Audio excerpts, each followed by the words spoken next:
দেওয়া হচ্ছে ৮,০০০ টাকা করে এবং প্রতি মসজিদে দেওয়া হচ্ছে ১০,০০০ টাকা করে। এছাড়া প্রতি বছর ঈদুল ফিতর ও ঈদুল আজহাতে ১,০০০ টাকা করে এবং দুর্গাপূজা, বৌদ্ধ পূর্ণিমা ও বড়দিনে সংশ্লিষ্ট পুরোহিত, সেবায়িত, বিহার অধ্যক্ষ, বিহার উপাধ্যক্ষ, যাজক ও সহকারী যাজকদেরকে ২,০০০ টাকা করে উৎসব ভাতা প্রদান করা হবে। এই সম্মানী প্রদানের জন্য চলতি অর্থ বছরে ২৭ কোটি ১৩ লক্ষ টাকা প্রয়োজন হবে।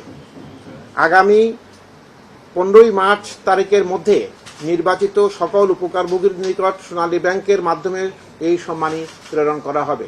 সম্মানী কোনো হাতে হাতে দেওয়া হবে না, তাদের ব্যাংক অ্যাকাউন্টের মাধ্যমে এই টাকা তাদের অ্যাকাউন্টে পৌঁছে যাবে। অতএব কোনো ধরনের দুর্নীতির কোনো সুযোগ আমরা এই সিস্টেমের মধ্যে রাখিনি।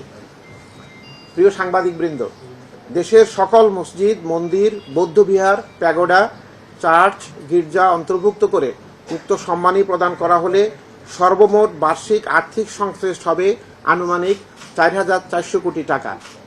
সরকার আগামী ৪ অর্থ বছরে মোট ৪টি ধাপে এই কার্যক্রম বাস্তবায়ন করবে। সেক্ষেত্রে প্রথম ধাপে ২০২৬-২৭ অর্থ বছরে ১/৪ অর্থাৎ ১,১০০ কোটি টাকা, ২০২৭-২৮ অর্থ বছরে ২/৪ অর্থাৎ ২,২০০ কোটি টাকা, ২০২৮-২৯ অর্থ বছরে ৩/৪ অর্থাৎ প্রায় ৩,৩০০ কোটি টাকা এবং ২০২৯-৩০ অর্থ বছরে সমুদয় অর্থ তার মানে ৪,৪০০ কোটি টাকা বাজেট বরাদ্দের প্রয়োজন হবে। তারপর থেকে প্রতি অর্থ বছরে ৪,৪০০ কোটি টাকা করে অর্থ বরাদ্দের প্রয়োজন হবে। এ হচ্ছে মোটামুটি আমাদের আজকের তথ্য। কোন নীতিমালা কোন মসজিদকে কিভাবে দেয়া হবে এগুলো হচ্ছে শুধু জুমা মসজিদকে দেওয়া হবে এবং যেগুলো খুব দূরে অবস্থিত এবং আর্থিক অবস্থা খুব ভালো নয়, আমরা পাইলট স্কিমে সেগুলোকে আমরা প্রাধান্য দিয়েছি। আর বাকিগুলো তো সবগুলো মসজিদই একসময় পাবে।